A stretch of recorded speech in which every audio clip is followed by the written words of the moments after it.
This seminar really, the idea of it is to introduce different scientists and how, what their journey was and how they became scientists.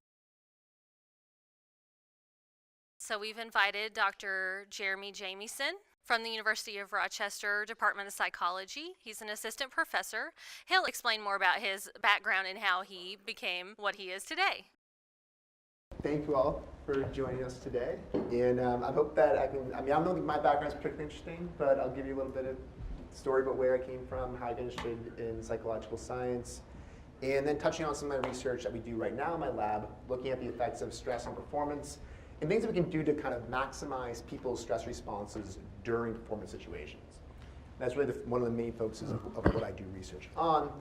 So without further ado, talking a little bit about myself is not, we don't get to do this very often in academia, so usually we just jump right into the research. But this is actually fun to talk about, hey, how did I get into this? And it actually made me reflect on my background during this when I was trying to make this talk. So I'm a social psychologist. That's my defined area of what I do work in.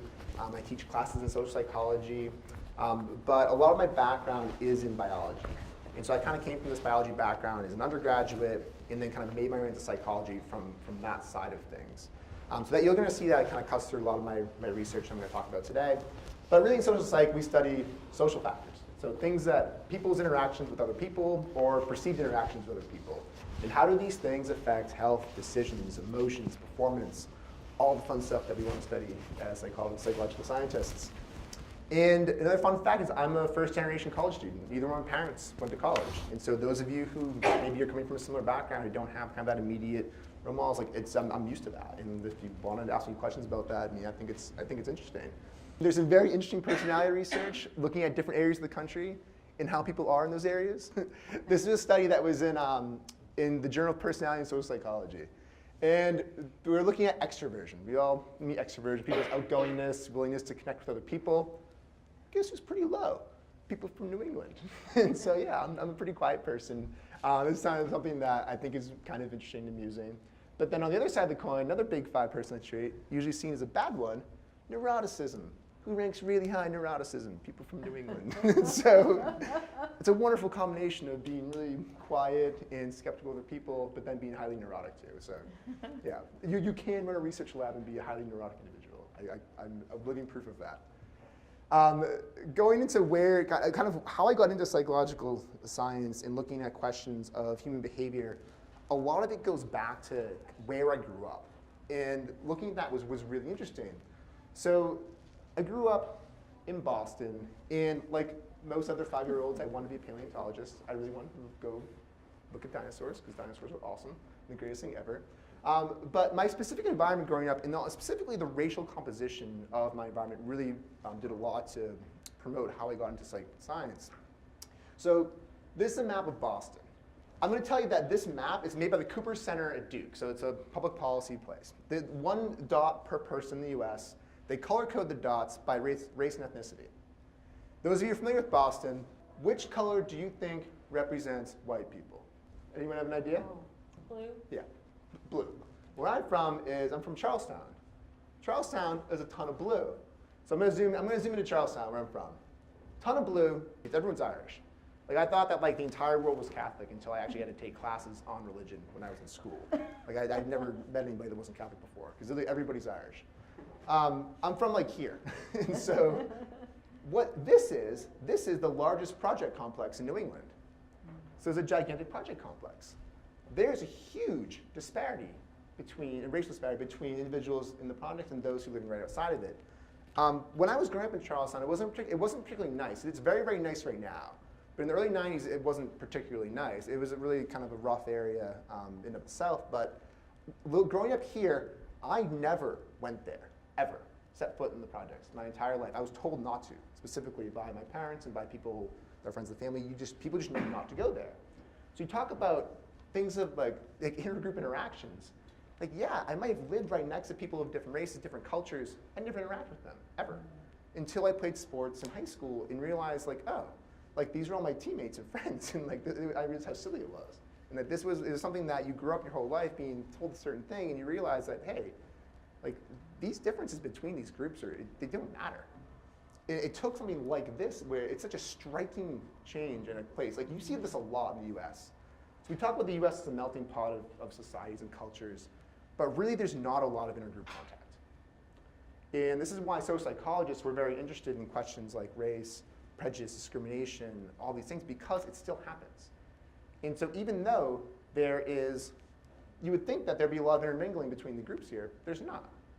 And this happens quite a bit in American society. If you look at racial maps like this in Europe, it's much more integrated. We see a lot of the colors kind of blending together. Like, even though there might be diversity in a community, and so if you were to look at the demographics of Charlestown, there'd be quite a high number of minority individuals, but the thing is there's not a lot of crosstalk between the groups. And so that's one of the things, the first things about my childhood that I thought was really interesting about, well, why? Why don't we do things like this? And so it was all about, this is all psychological processes. And that's kind of what got me first started into thinking about psychology, thinking about human behavior, and thinking about why it is that we do what we do, and why do social groups interact with each other the way that they do. And so then I went to undergraduate school at Colby College. It's a very, very small liberal arts school in Maine. So thank you to football, because otherwise I would not be able to go to that school. But it's a very nice school in Maine, and I was exposed to the different side of the spectrum on the SES ladder that I hadn't ever been exposed to before. And this is where I got interested in biological psychology. So really, the first formal psych classes I ever took were in college. I never took a psych class in high school. We didn't have psychology in our high school. We just took biology classes, chemistry classes, math, kind of standard stuff. And I started off college, I'm going to be a psychiatrist. Like, okay, I have this biology background. I really like biology. I really like chemistry, but I like psychology too, so let's just meld them together, and I'm going to go to med school and become a psychiatrist. That seems like a reasonable idea. Well, I went to do an internship with a psychiatrist the summer between my sophomore and junior year, and I hated it. Absolutely hated it. It was like the worst thing I'd ever seen. So I was like, I'm not being a psychiatrist anymore. Next step is I'm going to go make drugs for a drug company. I'm going to go work for Pfizer, Genzyme, somebody. I'm just going to go develop drugs. I mean, I like the biology. I like pharmacology. Let's go do this. So I then did, luckily Colby had this very nice program where I went to go do an internship with a large drug company in Boston. Actually, technically Cambridge, so not Boston, it was in Cambridge. And I hated that more than the psychiatrist. So then I'm left with, okay, what do you do? I mean, I love psychological science. I like this biopsych standpoint. And that's when I got into research psychology. So doing research and running the lab and getting into kind of creating the ideas that are driving what people are thinking about what they're doing. And that's kind of the reason I love what I do, is that we're essentially creating knowledge. It's awesome. Like, what other job can you say that? Like, we're creating things that people didn't know this before, and now we do. It's trying, and a lot of times trying to improve people's lives with that information. So this was kind of the weird path I took. I went from, like, everybody gets into school, they start from med school track, got off that really fast, then got a psychopharmacology track, kicked that away. And then at the last minute, I became a psych major. Like my senior year, I changed majors. And then I had never taken a social psychology class until I went to do my PhD in social psychology after college, which is funny too. People think you need all this background in your field before grad school, but that's not necessarily true all the time. But the first social psych class I ever took was at Northeastern, to where I went to get my PhD in social psychology. And there was I didn't take a break. I went right from undergraduate to graduate school. And I had wonderful, wonderful advisors at Northeastern. And this is where I went back to studying questions of race, prejudice, discrimination. That's a lot of my research in graduate school focused specifically on those processes. After graduating, I went to Harvard University to do a postdoctoral fellowship in psychophysiology. And so I was like, okay, very interested in studying questions of race, discrimination, got that aside. Now, like, I really want to bring back in more of these biological measures into my research. And so this is what this postdoctoral fellowship was doing. It was giving me the experience with the tools, with the methods, with the equipment that I need to use now in my lab to study a lot of these physiological, biological processes that I'm really interested in. And then after my postdoctoral fellowship, I joined the faculty at Rochester in 2012. And I run a lab, and my lab is called the Social Stress Lab. So right now we have 3 graduate students, we have 1 postdoctoral fellow in our lab, and we basically study how stress, social stress, so it's basically stress that originates from interactions or perceived interactions with other people. This covers a whole bunch of different processes. Like discrimination, that's a stressful kind of situation. Ostracism. People joke around. I study all the bad stuff people do to each other, basically. And so negative evaluation. So you get a performance review and someone gives you bad feedback. That's stressful. Like taking a really difficult exam. That's stressful. The key is my lab, mostly what we study is acute stress. It's this kind of short-term stress that once the stressor's over, your stress levels should subside. We're not talking about chronic stress. It's not talking about living like in impoverished environments.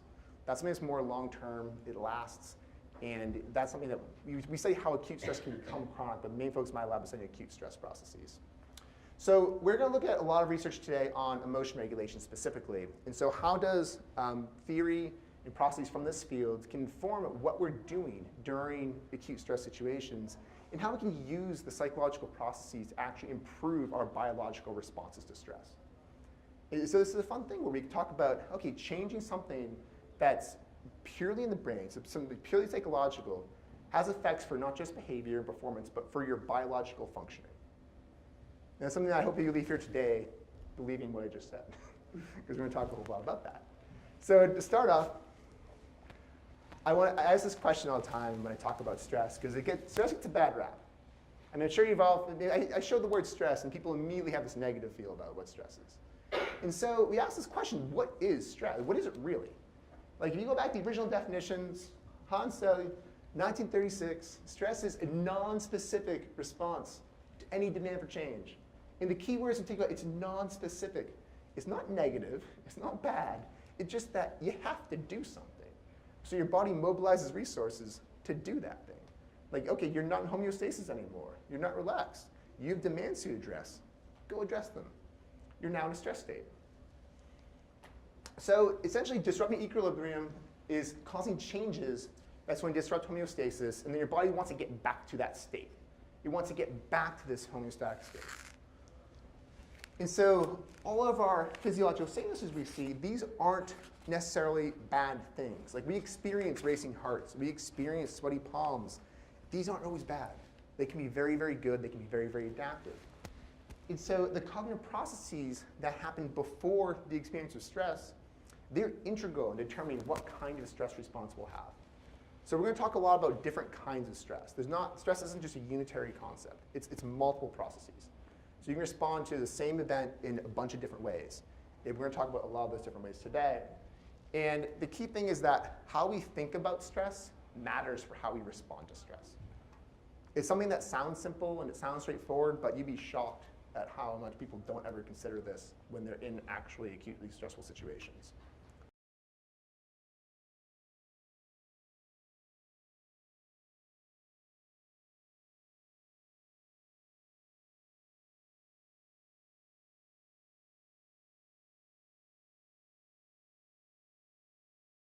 If you ask someone, what did the person experience? You could say that no matter how good of a skier you are, you're going to experience a stress response. And so the different kind of stress response is what really matters. That's what matters for performance. And so if you appraise, essentially, do I have the ability to cope with this demanding situation, that's what's going to matter how you respond. It's cognitive appraisals of resources versus demands. And so when you're an expert, you're excited because you have the resources to address this demand. You have the experience, you have the ability, you've done this before. Novice skier, you're not going to be excited, you're going to be terrified. And so that's basically by response, we call it the threat response, because you don't have the ability to meet this demanding situation. So you have to, like, oh no, what am I going to do? And so these cognitive appraisals are core determinants in how we respond to stress. And we're going to capitalize on this to basically show you how we can use that information to change people's stress responses. And so there's a lot of really nice psychological models that give credence to this idea that changing appraisals will change downstream responses. One of the core kinds of models is this biopsychosocial model of challenge and threat. So it's biopsychosocial. It's just kind of three parts to it. There's a biology process, there's psychological processes, there's social processes. These are kind of the major models in modern medicine right now. And the idea is that it's focusing on active performance situations. So it's acute stress, like you need to do something, like demands are high. You've been taken out of homeostasis. And you now need to address that demanding situation. And you're considering the ratio of perceived resources to perceived demands. And that ratio really, really matters. And that's what we're going to focus on. It's emphasizing motivation orientation over valence. We're going to be talking a lot about challenge responses and threat responses. And usually challenge things are good. So the expert skiers, they have good kind of stress response. The novices have this kind of bad kind of stress response, the skiers on the top of that slope. I'm going to use good and bad sometimes, but what I really mean is approach motivated versus avoidance motivated. Like when you basically tell your body that I have the ability to cope, your body's like, cool, I'm going to give you the resources to help you go do that thing. And so I'm going to put more blood into your periphery, gets oxygen to your brain, all the good stuff.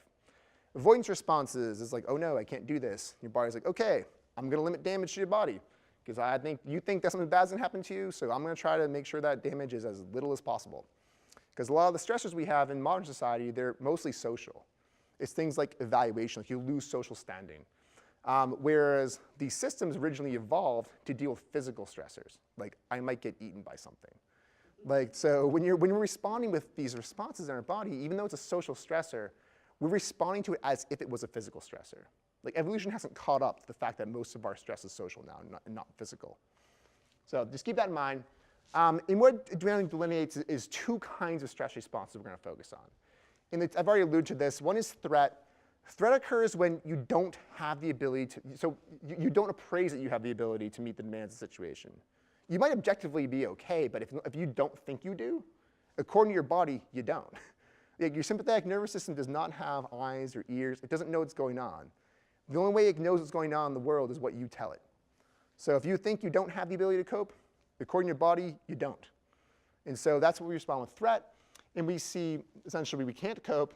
And we said, we'll have, oh, I already talked about that. And we'll basically center the blood in the core of the body, release chemicals to limit damage. So some things we're talking about is vasoconstriction. And so in the vasculature, we'll constrict way down. And so what that does is it doesn't let blood get out to the periphery. So less blood's going to your brain, into your hands and your feet. And the expression cold feet comes from this. Your hands and feet physically get colder because there's less blood flow to those regions. During a physical threat, the things that get damaged most likely are going to be like your peripheral things. And so you won't bleed to death if you have a lot of vasoconstriction. Cortisol. Cortisol is a very common hormone that's studied in stress literature. And of the many, many functions cortisol does, it's an anti-inflammatory. Like your body thinks it's going to need an anti-inflammatory. It's anticipating inflammation. Cortisol suppresses immune functions, why students get sick after finals week because they have this chronic stress state all the time and their cortisol suppressing immune functioning, so they get really sick. All these things is meant to help us cope with a potential negative outcome with stress. So these are functional responses, the way that we've evolved these systems. I'm not saying it's non-functional. I'm saying that when we're talking about performance situations in modern society, this doesn't help. This is basically going to lead to negative performance outcomes. On the other hand, we have challenge responses. It's the other kind of stress response. And so challenge is basically when resources exceed demands. We've now flipped it. It's going from here the novice skiers on top of the slope, here the expert skiers. Here you're going to say, okay, I can take care of this. And your body's like, cool, I'm going to help you take care of this. And so we're going to increase blood flow to the periphery. This gets more oxygen to our brains. There's more oxygen in our brain, we perform cognitive tasks better. This is a very simple biological fact. And then we have improvements in a lot of health outcomes that are associated with this too. So when we talk about differences in long-term health as a function of acute stress, it's because of things like this. Because when we have these challenge responses, we have a very strong response to stressor right away, but it subsides very quickly when you go back to baseline. So to kind of walk you through how this model works, we start off with what we call a motivated performance situation. This is just a fancy phrase for this is a stressful situation. Like there's some acute stress in the environment that you now need to take care of. We're now engaged with that task. And okay, I'm not going to try to I'm actually paying attention to what I'm doing, and I'm actually going to try to address this stressor. And then here's where the evaluation of the coping resources and the situational demands comes in. And so this is the cognitive appraisal process. Like, okay, can I deal with this? If you can't, resources less than demands, that's threat. And that's all the bad stuff. So HPA axis becomes activated, high peripheral resistance, low cardiac output. On the other end, when the resources exceed demands, that's challenge. And that's when we see the SAM axis come online, and you see relatively high cardiac output and low peripheral resistance in that case. And so here, where it diverges, it's at the appraisal stage. So where these two very different kinds of stress responses, these are psychological processes and physiological processes, but where these two kinds of responses originate from is in cognitive appraisals. That's what determines it. It's not the situation per se. Like you can put two people in the exact same situation, they can have very different stress responses because of this. Because one person thinks that they can handle it, one person doesn't. I mean, a very simple example of this, get a very hard test. One student studied for a week. One student tried to cram the night before. The student studied for the week might perceive that they have more coping resources to deal with that test. In there, they might respond with a very positive stress response, whereas a student who tried to cram, not so much. So this is what we're focusing on. We're really trying to tackle whether we can change people's appraisals of stress. And if we can do that, we can change their stress responses. And this isn't just an idea that comes from this BPS model. This is also an idea that comes from this model of emotion regulation called the process model of emotion regulation. The reason why it's called a process model, it just basically sets out emotional experiences at different steps. So like emotions unfold over time. And what we have here is, here's where people would experience whatever emotion we're talking about. And first thing we can do is we can select different situations to regulate our emotions. Like if I don't want to be scared, I'm not going to go watch a scary movie. That's choosing the situation. Oftentimes we can't do that. So if you're a student who's worried about taking a math exam, for instance, you can't not take your exam. You still have to show up for your exam and do the test. So this is tough you can't really regulate things with stress that way. Next stage is attentional deployment. And so what are people paying attention to in the situation that they're in? So you can regulate attention in some ways, but we're going to talk a little bit about how you can actually use appraisals to appraisal stage is next, how you can actually feed this back, and you can affect attention too by impacting appraisals. And then after we experience emotions, we can modulate the response. So even if let's say I'm feeling really, really happy, like I just won Wimbledon and I beat some player that I'm going against, like people don't generally like rub it in people's faces. They shake hands, like they try to act reserved in some way. Some people don't, but most people should do this. And what that is, that's emotion regulation. You're suppressing what you should be affectively. You're feeling extremely excited, but you're not showing it. That's the case. You're modulating the response. So these aren't very good for changing the emotional experiences because you've already experienced that emotion, so you can't not experience it anymore. You're just regulating your displays of it. And so this is really the best stage to modulate what people actually experience. So a lot of times we think about acute stress responses as if they were emotional responses. And so we have appraisals of the bodily signals of stress. We talk about stress. We talk about it as a negative thing. Like I'd be hard-pressed for someone to show me an article in the media, a movie, a documentary, anything that's saying stress is good. It's always like killer stress, like stress is all this bad stuff to you. And even if you see the word stress, it's always like printed in red with like cracks through it and all this stuff. So, so we have words for this. We have things like nervous energy, like a phrase like a butterflies in my stomach.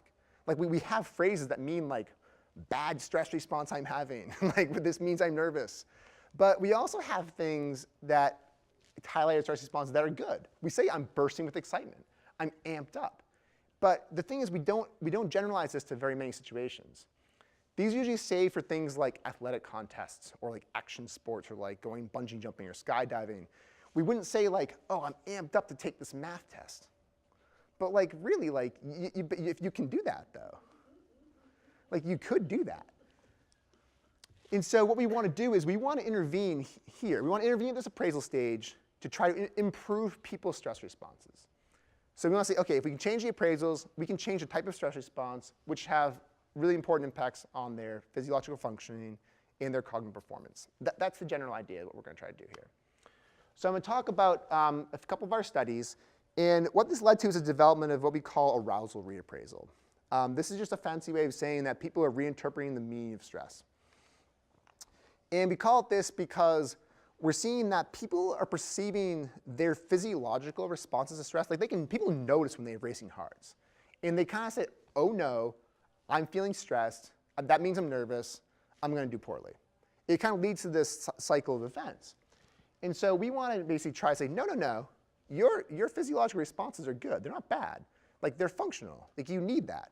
And you need that for a reason, and here's why. And so the intervention material is all about telling people that the arousal they're experiencing can be positive, it can be functional, and showing them the biological information that actually supports those ideas. And so the signs of stress arousal, we're trying to get people to perceive them as a coping tool.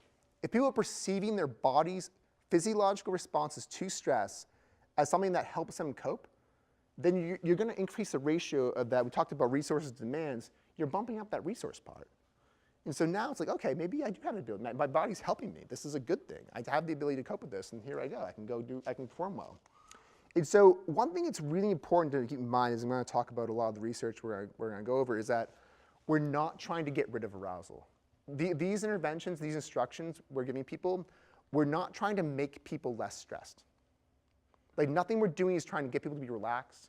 We're not trying to get them to meditate. We're not trying to get them to breathe deeply. We're telling them, like, no, you want to be highly aroused. That's good. And that's something that's really tough for people to get in their heads sometimes.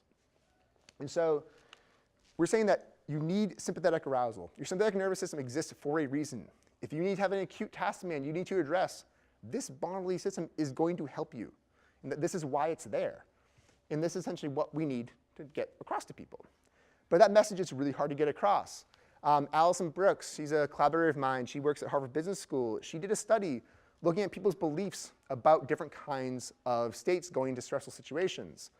If you ask people whether it's better to be excited versus relaxed before an important exam, important performance situation, whatever the stressful state is, 91% of people think relaxation is the best thing to experience before stress. Like, we have all sorts of things. I mean, breathing techniques are based around this. People meditate before they have important tests, important games, whatever it is. They're trying to go back to homeostasis. They're trying to kind of reduce their sympathetic arousal. But when you get people in tasks, we actually measure what they're experiencing during performance and then see how that maps onto how they performed. The people who are excited did better than people who are relaxed. And the people who are relaxed, though, did better than people who are anxious, though. So it's kind of like bad stress is the worst, good stress is the best, and relaxed is kind of somewhere in the middle. The idea is that if you were in some situation that was acutely stressful and demanding, okay, this building starts to burn down right now. We all need to get out of here. Like, we need a plan, we need to go, we need to motivate, we need to address this demand. You're not going to be like sauntering around all like, oh yeah, fine, I'll leave at some point. Like, the relaxation in that case, you're not going to follow someone who's doing that. That's a bad idea. Like, you want someone who's like, no, you gotta go like right now and move, and then you have a plan, you go and do it. So that's a case where the sympathetic nervous system is going to help you. It's not hurting you. And so what hurts us is when the fact that we interpret the stress as negative, and that's what leads to all the negative outcomes. So we're going to start by talking a little bit about some of our first laboratory studies on this topic. And here we're kind of going the basic processes. We're going to look at cardiovascular responses in people when they're doing stressful things. So basically get people in the lab, make them do something stressful, measure their cardiac activity, but then before they do that activity, we're going to introduce this intervention that's designed to get them to reinterpret stress in a different way. So this first study, we want to say, what are the basic cognitive processes and biological processes underlying this intervention? And to do this, we had 50 undergraduates and community members, and so half female, half male, mean age about 22. And so yeah, I know it seems like a college level, but a lot of these people actually were community members. And so I'll walk you quickly through the procedure. So when people first come in, we have them fill out consents, obviously, and then we put a whole bunch of sensors on them in my lab. And so we put these sensors on so we can measure their cardiovascular activity. Because if you just had something like, if you had like a Fitbit, or like even cell phones can do this now, they can pick up heart rate. Like, heart rate to us isn't very informative because we're not trying to dampen stress. We need to differentiate types of stress responses. And to do that, we need to measure the way the body's pumping blood through it. And so we need more than just ECG. So we need an impedance cardiography, which is measuring the volume of blood in the chest cavity, and we have a blood pressure cuff on people throughout the study too.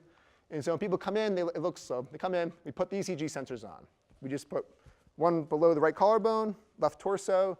We don't have a ground because the ICG is a ground for us. The impedance cardiography, there's 2 bands of tape that go around their neck and 2 bands of tape that go around their torso. There's little alligator clips that clip onto those tapes. We pass a very tiny electrical signal between those. Based on how fast that electrical signal gets from here to here, we can tell how much blood's in the chest cavity. I mean, electrical signals travel faster through blood than through nothing. And so the faster that signal gets there, the more blood's in the chest cavity. And then blood pressure cuffs, you probably all had these on your arm. It just goes off at times that we set them off from another room. So we're going to focus on 3 cardiovascular measures that is going to quickly go through what they do. The first is what we call pre-ejection period. Pre-ejection period, we're measuring the contractile force of the heart. So in an ECG wave, so if you've seen that PQRS complex, if you've ever seen I don't know, hospital shows, ECG waves, we've seen ECGs, right? Yes? Okay. And so we basically sync up the impedance wave with the ECG. When the blood flows out of the aorta, there's a big uptick in the volume of blood in the chest cavity, because aorta opens, blood flows out. That's when it goes into your chest cavity. So the thing is, our aorta is like a doggy door. It's not like, it doesn't open, blood pushes it open. So the harder the heart contracts, the faster blood will get pushed out through the aorta. So the shorter this pre-ejection period interval is, the higher sympathetic arousal is. So ventricular contractility is harder in that case. The heart's pumping really hard, and it's forcing blood really fast. And this is why the best measure we have of sympathetic nervous system activation without using a catheter. So this is a really nice measure to have. This is our measure of, OK, are people aroused? Do they have sympathetic arousal? The next thing we look at is cardiac output. Cardiac output is basically the amount of blood the body pumps through the body per minute. And so the heart's pumping blood through the body. If you have a really strong contraction, so the sympathetic nervous system activation is really high, your vasculature is dilated, you're going to pump a whole ton of blood through your body. That's really good for you. Like oxygen's getting out to all the places it needs to get to. If you have vasoconstriction, blood's not going to get out. It doesn't matter how hard. It's like if you turn up the force in your hose, then you squeeze the hose real tight. It doesn't matter if you just turn up the water pressure. You're squeezing the hose kind of tight. It can't get through. And so what happens is pressure goes up really high in that case. So total peripheral resistance is just the resistance in the peripheral vasculature. And you have there's 2 effects on this. You increase the amount of blood being pumped through the hose. That'll increase pressure on it. And you also reduce the diameter or increase the diameter of that hose, and that affects the pressure on it too. So we look at TPR. So very quickly, in challenge states and in threat states, you both see decreases in PEP. So that just means that the sympathetic nervous system is online. Like you're sympathetically aroused. Where it differentiates is in cardiac output and peripheral resistance. In challenge states, you see this big uptick in cardiac output. So the body's getting more blood out to where it needs to get to. You see a decrease in TPR, because there's not a lot of peripheral resistance because the vasculature is all dilated. And it's the opposite in threat states. There's this big increase in TPR during threat, because now it's a lot. I mean, you have to see like really strong blood pressure increases. That's threat. So what we want to do is we want to get people to get a baseline first. Before we can measure how stress affects people, we just need to get baseline differences. I mean, every one of us in this room will have different levels of, we'll have different cardiac outputs, we'll have different peripherals. We can't take those individual differences and lump them into our effects. We need to account for all that. So people, after they get these sensors put on, they just sit quietly and relax in a room. And they just sit there. And they try to fall asleep, which sometimes they do, which is really bad, because we need to wake them up. But they don't fall asleep. That gives us a nice baseline recording.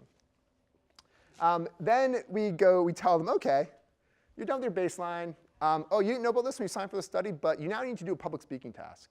People do not like public speaking tasks. Like undergraduates coming to do studies, they don't get told they have to do a public speaking task, but before they come in, they're all relaxed at the baseline, like, hey, go talk about yourself for 5 minutes in front of these evaluators while we film you and they evaluate you. Yeah, they're like, what? What do I have to do? I don't want to do this. And so they're immediately like, oh no. But before they start the task, this is where we're giving them the intervention that's meant to help them. And so we have 3 conditions here. There's going to be 3 levels of the independent variable. The first is the arousal reappraisal intervention. The way we deliver this is we essentially distill 3 research articles down to very, very short synopses. And so people read these summaries about the benefits of stress, about why we have stress responses, how it can be functional, and how people can do better. And then they answer 2 multiple choice questions after each summary to make sure they, one, read what we just told them. And then also it's a form of cognitive dissonance. You make people respond a certain way, and they endorse things when they're forced to respond to agree with it. It takes about 10 minutes to complete these original materials. We have another condition where people were told nothing. They just go, OK, you're going to have to go do a public speaking task. Like, go do it. There's no instructions, no nothing. You just go do it. And then we have placebo condition too, We want to make sure our effects weren't due to us just telling them anything that could be conceived as like a potential help. And so the placebo was, we have this, I call it an ignore condition, but it's really like, it's a horrible idea, but we pre-tested this and people thought it would be a good idea. They believe this would be good. It's the same setup as the reappraisal materials, except people are told to ignore the source of stress, to put worries out of your mind. Like, yeah, this is not a good idea. And so it's a very bad idea because if you tell people, oh yeah, don't worry about the stress. Like if I tell you all right now, you know what, do not think of a white bear. Don't think of it. The first thing that pops in people's minds is a picture of a white bear. And so tell me, don't worry about the stress. They're like, wait, what? Now I'm worrying about the stress. Like, why did you tell me not to be worried about the stress? I wasn't stressed. And so it's not a good thing to do. But people thought it was. So we pre-tested this undergraduates, and they were like, oh, this seems like a reasonable idea. Yeah, of course I want to try to put these worries out of my mind. But yeah, no, not a good idea. But anyways, but it helped us control the fact that it's a face valid intervention that people thought would help them. And so we're not just looking at beliefs about whether stress will help or not. We're actually we're specifically targeting these appraisal processes. So people then go and they do this public speaking task. And this is a standardized paradigm. It's called the Trier Social Stress Test, developed at the University of Trier in Germany. And essentially they get told they have to do the task. Then there's two components to it. The first is a self-relevant speech. You have to talk about your strengths and weaknesses as an individual. And then you have to do a mental math test. You have to count backwards by either steps of 7s or 13s from some like really large number, like out loud. And you don't, oh yeah, they don't know about this before they do it either. That's like, yeah, it's actually, this is a really bad task. The reason why people use this is that it's very reliable at inducing stress. So we need to, and it also gets past IRBs because it's so widely used. And so during the speech, the evaluators look really mean. Like they're trained to essentially give negative nonverbal feedback, where while the person's talking, the evaluators just sit there and they're like, they're really, it's like very stoic. They can't smile, they can't nod. I mean, imagine doing a public speaking task and you're sitting like the distance between like me to this table, and the people are just staring at you. And they're not nodding, they're not smiling. You're like, what's going on? It's really, really potent manipulation.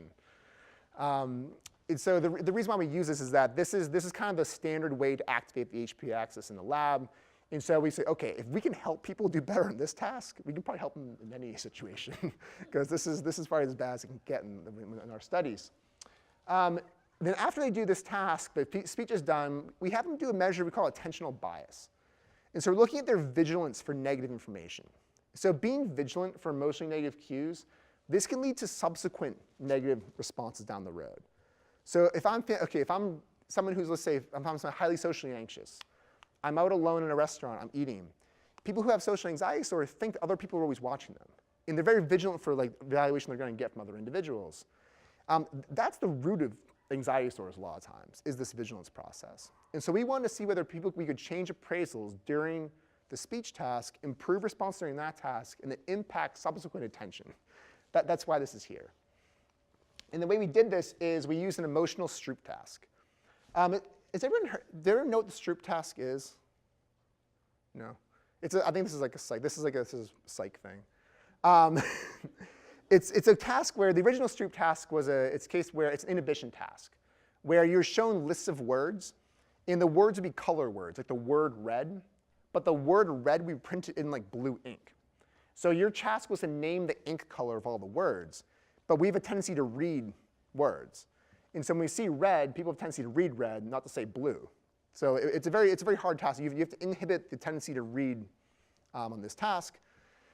And so there's two sets of lists. There's a neutral list and a negative list. The lists are exactly the same, so the words on each list are the same length. They're the same frequency of usage in the lexicon, except that they differ in emotional valence. And they're pre-tested to be either neutral or to be very, very negative. I'm going to show you a quick examples of these. So you see the negative list, it's things like awful, defeat, pain, insecure. I mean, these are negative words. Whereas neutral ones like tract, museum, laws, fetching. I think fetching is funny because fetching is technically like a compliment, but like it's a neutral word, which is amusing. But you'll notice that so these words are the same length. They're the same usage in the lexicon. So if it takes you longer to read one list, that means you have a tendency to actually read those words. You're not just naming the ink colors. So something's capturing your attention.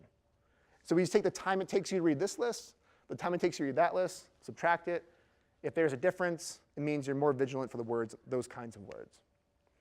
And this is something that this came out of the clinical psychology literature. It's used a lot to study anxiety disorders, specifically social anxiety disorder. This gets used with quite a bit. All right, so now that you know what we did, it's what did we find? The first thing I'm going to go over is the physiological responses.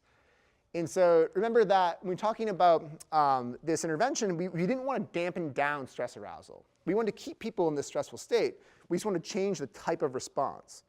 And so it was nice to see that all participants exhibited SNS arousal, sympathetic nervous system arousal. So their PP levels were low. So we had a reduced PP interval from baseline. And everybody showed that. There was no differences between the experimental conditions in that, which was nice to see. And so we didn't dampen stress. We kept people in this high stress state, but then were we successful in actually improving their stress responses was the million-dollar question. And the first thing I look at is cardiac output. And we're looking at changes from baseline. And so basically taking the first minute of the speech, subtracting it from the last minute of baseline, and see, OK, do we see a change in cardiac output? You actually don't in the known stress condition and in the placebo condition. They're not significantly different from baseline, which is consistent with BPS models and predictions. But in the arousal reappraisal condition, big uptick in cardiac output. And so it pumped over a half liter more per blood per minute through the body. That's quite a bit. This is a pretty dramatic effect. And so there's more blood getting out to the brain, periphery. This is really good. Like, OK, nice. It's really good to see this. And then if it shows up here, we should also see effects showing up in peripheral resistance too. So we did the same sorts of analysis. But here we're expecting really high TPR scores in the known instruction condition, which we find. And that, by the way, is a very large score. And then also in the placebo condition, this is consistent with a lot of past research on this task using this tree or social stress test. And the arousal reappraisal condition reduces peripheral resistance. So we've increased cardiac output. We've reduced peripheral resistance. We have evidence for we change the stress response. Like that's really cool stuff. Did this matter for attentional bias, though? Like, OK, people had better stress responses during the speech task. Like, OK, cool. That's really interesting of itself. But we want to know is does this feed forward to affect cognitive processes on a subsequent task? And so in the no instruction condition, you'll notice that it takes people about 3 seconds longer to read the threat list than it does the neutral list. And that's a pretty standard effect. People generally take longer to read that list because they're reading these really negative words. And I showed some of the more tame words on that list when I showed you the examples. There's some that are like very, very negative. There's words like murder on there. There's some really negative words on that list. And you see the same thing in the placebo condition. They take longer to read this threat list. So they're vigilant for this negative information.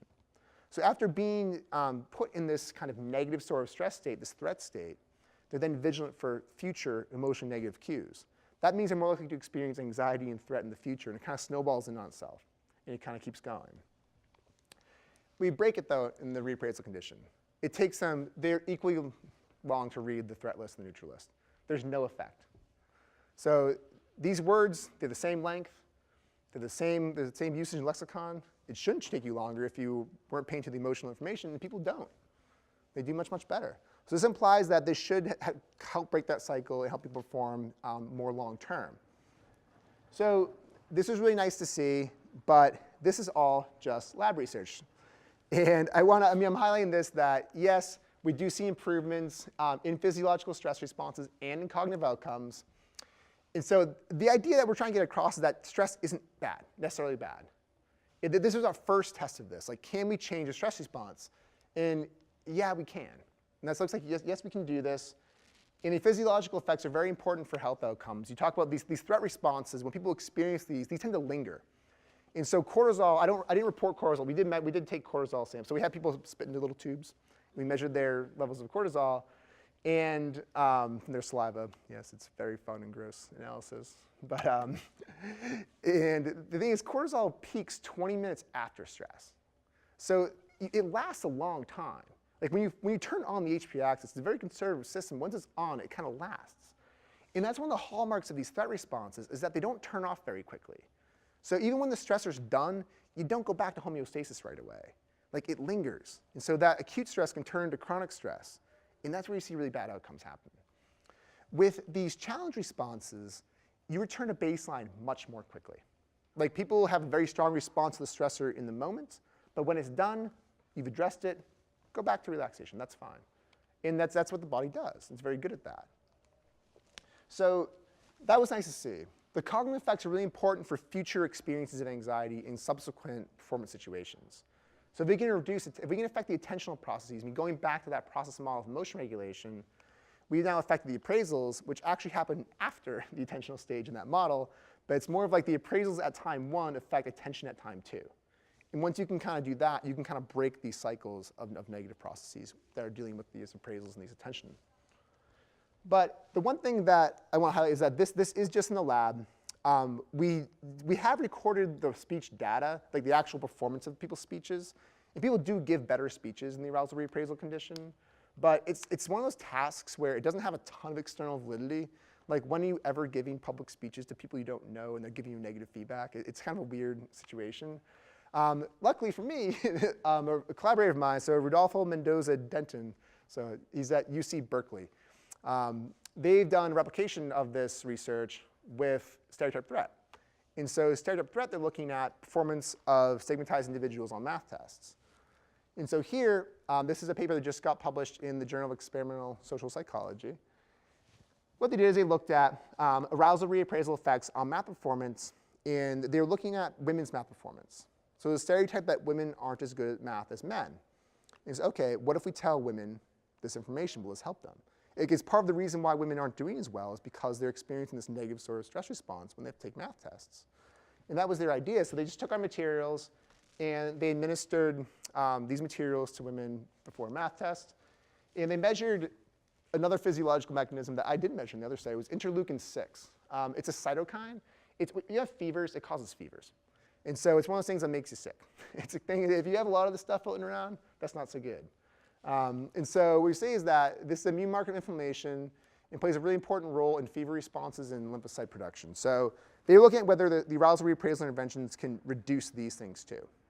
And so this is another way of saying that they're improving the physiological responses to stress if you're reducing the levels of interleukin-6 here.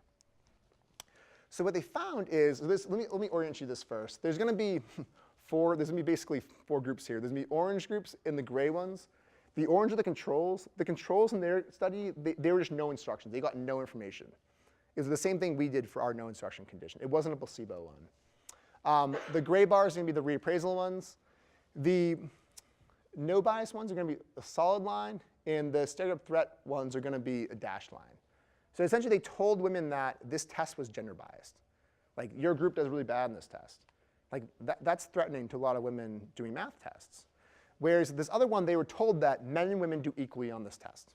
So it essentially eliminates the possibility for this gender bias. At the baseline, you'll see, yeah, levels of interleukin-6 are relatively low because they aren't doing anything yet. It goes up immediately after the exam for the controls, and it stays elevated at recovery. And this is just in the no bias condition. This is when people are told that the test isn't biased. If you tell them the test is biased, it goes, oh, sorry, did I do this right? Oh, this is, sorry, the reappraisal condition in the no bias, there's no elevation in interleukin-6. So this was awesome to see, is that I completely eliminated this response to the cytokines to having to take tests, essentially. And this is the non-threatening version of the test. So even in the non-threatening version of the test, it still helps. And the threatening version of the test, it really helps. Because, I mean, look at that response. Like, that's a strong response. And that's a lot of cytokines floating around people's bodies. And then the arousal reappraisal conditions do reduce those to levels that are much more manageable. Basically, they look like people in the no bias condition in that case. So essentially, this intervention eliminates the effects of stereotype threat, which is really interesting on this physiological measure. And it's not just in the physiology, it's also in performance. And this is why I really liked their study, is that they actually use a performance task. Whereas our speech tasks, like, yeah, you can have people code performance, but it's not a performance task in and of itself. Like here, the goal is to get questions correct. And so does it affect that? When you have this gender fair frame, the control condition and this reappraisal condition, this difference is not significant, it's marginal, but even when people are told that the test is not biased, you still see effects there. And this might be a ceiling effect. People just might not be able to get more than 16 correct on this particular test. But Yeah, they do better, but it's marginal here. Where we see the difference is in the stereotype threat condition. I mean, look at that drop in performance. You tell women that the test is biased. So yeah, that's a pretty strong effect. This is the kind of classic stereotype threat finding, and essentially you eliminate that effect by giving people these reappraisal instructions. So this was really cool to see because I had nothing to do with this study. I did not consult on this. I did not do anything besides email them the materials and let them run it themselves. So we're talking about like replication as issues in social science now, which is a big, big deal. It's nice to see your materials work, not in your lab, in other labs too, and have this like real applicability for what we consider stressful situations, taking math tests. That's a really common one. Like you start thinking about what kids are doing in schools and taking like GRE tests, SAT tests, all these other things, like this is really important. So we want to extend these, and recently I've been working with the Carnegie Foundation for the Advancement of Teaching to go over, okay, what can we do in the classroom? Can we actually take these intervention materials and use them in a way that we can help students perform better in the classroom? So it's kind of taking these stereotype threat findings that were done in the lab and like doing this in the real world now. So what we did is I'm working with a sample of developmental math students at community colleges. And so this is a population of students. They've tested into this remedial program, and they've had a really rough time with math in their previous educational lives. I mean, they're at a community college, they're testing these developmental programs. If you get into those programs, your likelihood of getting out of those programs is almost nothing. Like people just don't get college degrees if you ever have to test into remedial programs. So a huge thing is how do you get this population to perform well? And the Carnegie Foundation is doing a wonderful job of improving the teaching, improving curriculum materials. And they're working with a lot of researchers to say, okay, what can we do to help students in the moment during testing in the classroom? And that's what we're doing. And so essentially we did a double-blind, randomized field experiment. They were great. They let me go into a classroom in a community college and randomly assign students to conditions. Unbeknownst to the teacher, the professor of the class had no idea what students were in what conditions. And it's very rare to be able to do that. And so we're really in debt to them, the study. And so quickly walk you through what we did. In the classroom, they basically had to be enrolled in one of these remedial math programs. We worked with just one professor, and so we used his class. I think he always had 3 sections of this class per semester. And so we just enrolled all these students each semester. I would say nobody opted out of the study. So we all told the students about the study at the end of the semester, but nobody opted out. They all chose to participate. And so we then had people take their first test. And so prior to this first test, though, we wanted to get kind of baseline measures of what people's math anxiety is like and how they appraise stress. So what do people think about stress, and are they anxious about taking math tests before we're doing anything to them? And so all the students take exam 1, and then before exam 2, that's when we do our random assignment. And so it's also nice to do the random assignment then is that we can actually make sure our conditions didn't differ on scores in the first test. So maybe like by random, we might just randomly get like a smarter group in one condition versus another. We wanted to try to control for that. And so they did the arousal reappraisal conditions that I went over in the lab study, but they were just shortened versions of those. It was much more brief summaries of the studies. And then they completed some anxiety and stress appraisal questionnaires right prior to their second exam. And then they did their second exam. And then we followed them to the end of the semester and tracked kind of who stayed in the class and what their final grades were. And so I say, okay, can we administer something at exam 2 just once? We only gave them the intervention materials once. They took like 3 other exams here. We want to see whether this could carry through and affect their final grades without any boosters, without anything, just giving people this information once. And so that was this was kind of like the most risky version of this experiment we could have done. Like we could have done one that had a bunch of boosters in it, but we want to start with this because if we can get effects here, that'd be great. And what we looked at, I'm going to show you the study's actually just finished up. We also had in the classroom students provide us saliva samples at both these time points. So we can look at their cortisol levels, their cytokine levels, testosterone, all this stuff right before their exams. And so we haven't had that assayed yet. And so I don't have that data yet, but we will soon. But what we do have is the performance data. And so at exam 1, the reappraisal in the control groups don't differ. And so I should note the control group here, it was that placebo condition. So it was the one that we told people to ignore stress. So they don't differ here. There's no, because they're not in the groups yet. So like technically this is actually one big bar. So even though I'm putting these as different groups, the groups didn't exist until exam 2. But that's where we delivered the intervention before exam 2. And then here, the placebo group does a little bit better because the teacher for the class is really awesome. He does a really good job. And so yeah, their scores go up. But in the reappraisal condition, they go up more. And that's really cool to see. And so we gave them, this is in a classroom. The professor has no idea who's in what condition. It's just a set of materials that students get with their tests. Like they have to read through this, they fill these out, they hand in the materials, and then they take their test. All the materials are the same cover page. The reason why we have the placebo one is that like if I'm taking this, if I'm doing these measures, and I'm looking over like my neighboring desk, they're doing something similar to me. So we have to control for that kind of stuff. So they do better. And final grades, they do better too. That's really cool to see. And so this is at the end of the semester, students' final grades, I mean, they're approaching like a B- average in this class. For a class like this, that's really good. Like these students, like getting students to pass this class with above C's is very, very tough to do. Like even like this jump here, like this is just because this professor is really, really good and dedicated professor. And so you don't usually see this kind of effect either. And so we're already getting a class that's like relatively highly achieving from the sample, and they're doing even better, which was awesome to see. And so this is really, really good data to show that, hey, this can work in the classroom. And we see the same exact pattern when we measure stress appraisals and math anxiety. So math anxiety levels go down, stress appraisals improve, so people see that they have more resources relative to demands. That just mirrors this, which is really, really, and there's actually the appraisals mediate all these effects of the intervention.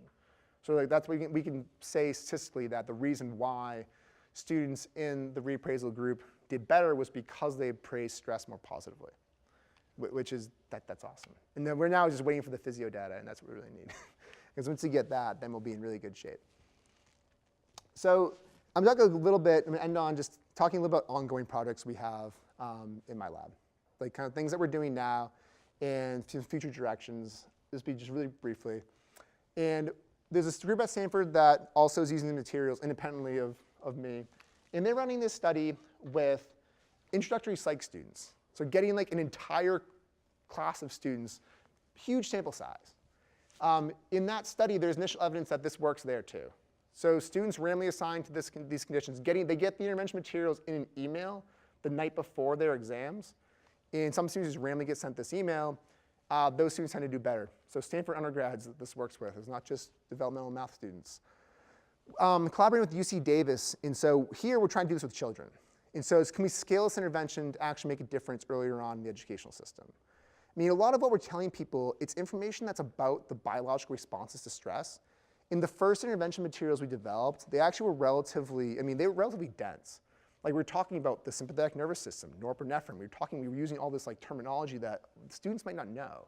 Now I should note that the first study we did with this was done at Harvard, and those students probably should know this. But other students, I mean, we can't assume that.